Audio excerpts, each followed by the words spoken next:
All right, here is our first video of our first set of readings.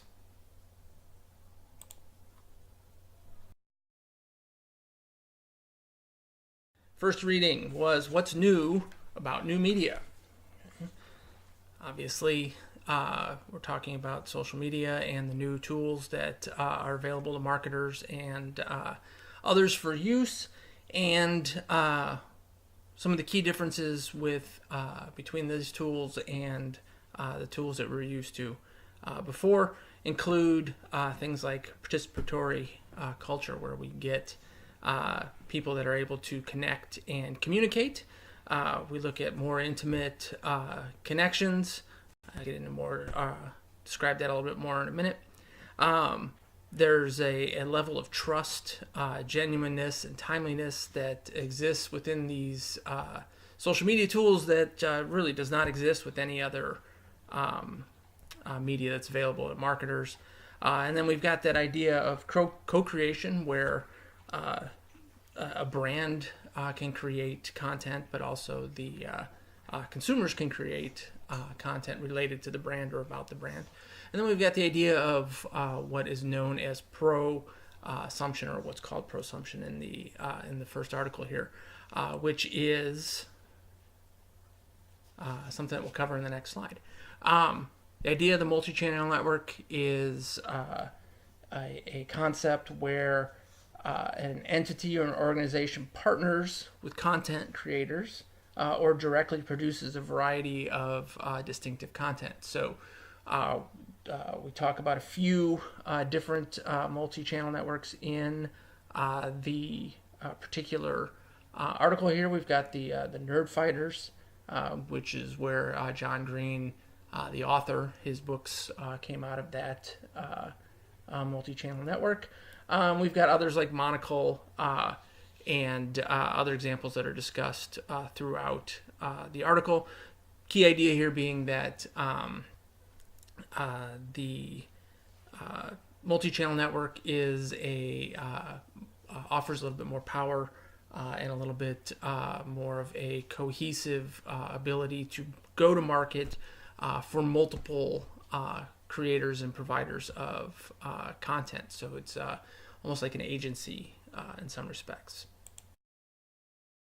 When we look at the next concept here is between the idea of co-creation, where consumers are also creators, and then the idea of prosumption, where those who are the consumers become an engaged community and not only influence what is produced, but how it's produced, how it's consumed, where it is distributed to, and the influence goes well beyond just co-creating content. It's around how the content is both consumed, created, and delivered. And one of the most pieces here that we see is many cases the videos that we see are just a YouTuber speaking directly to their followers. Okay? If you take a look at my introductory video on the YouTube channel for the class, that's exactly what it is. I'm talking to you guys. Okay. This particular relationship or type of relationship offers the ability for product placements and native advertising to really work especially well. The authenticity and genuineness and trustworthiness of the individual who is talking about the content really makes a huge difference in how this is interpreted. One of the cool statistics that exists in this particular article is that millennials, which is you guys, age 13 to 24, watch an average of 11 and a half hours almost of online video, which is YouTube-ish stuff, and an additional almost 11 hours of paid video per week through subscription services, Netflix, Hulu, Amazon, etc. Together, that gives us nearly 24 hours of online video that individuals are consuming in this age group on a weekly basis. So one entire 24-hour period out of a 7-day week is devoted exclusively to online video. For the most part, people didn't watch that much TV even 20, 30 years ago. And so online video, fantastic means of reaching this particular audience. Next article, branding in the age of social media.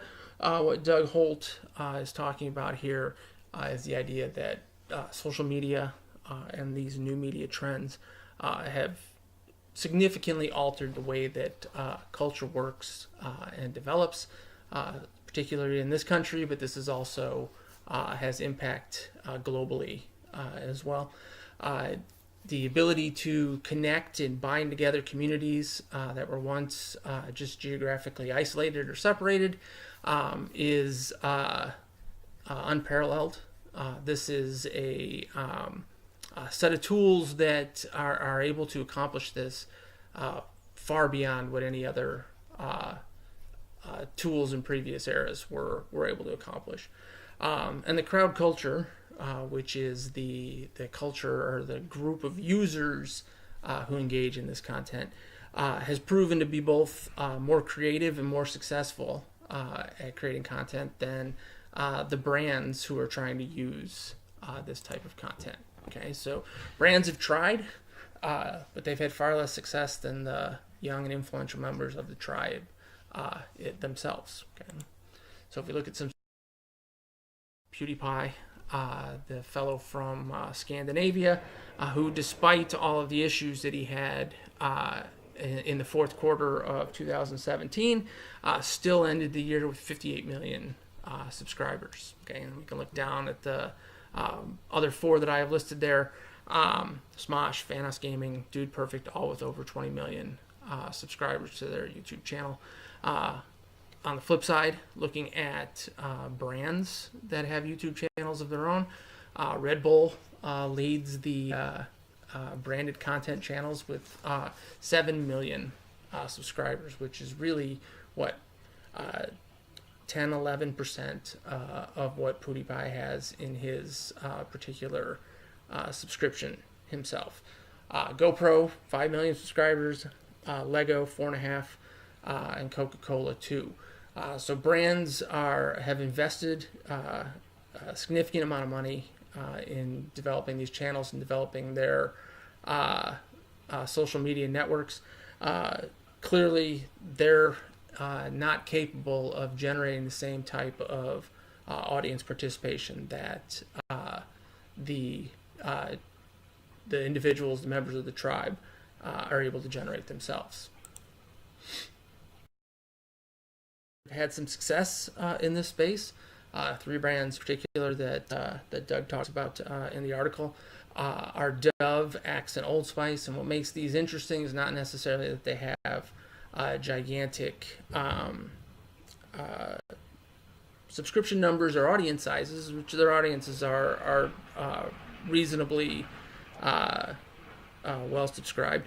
The key here is that we're talking about soap, okay, and soap is has typically been an incredibly low involvement category, and yet these 3 brands have had a ton of success at bringing attention and getting people engaged with a product category that, for the most part, nobody cared about prior to their existence and prior to the activities that they've taken in this space. So brands can have success, they just have to temper that success a little bit against what they're seeing with the actual creators in this space themselves.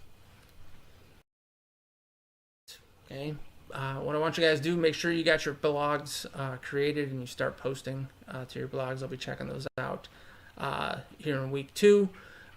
Check out the class YouTube channel, at least my intro videos there. I'm going to try to put together some instructions to ensure we get your videos onto the channel as well.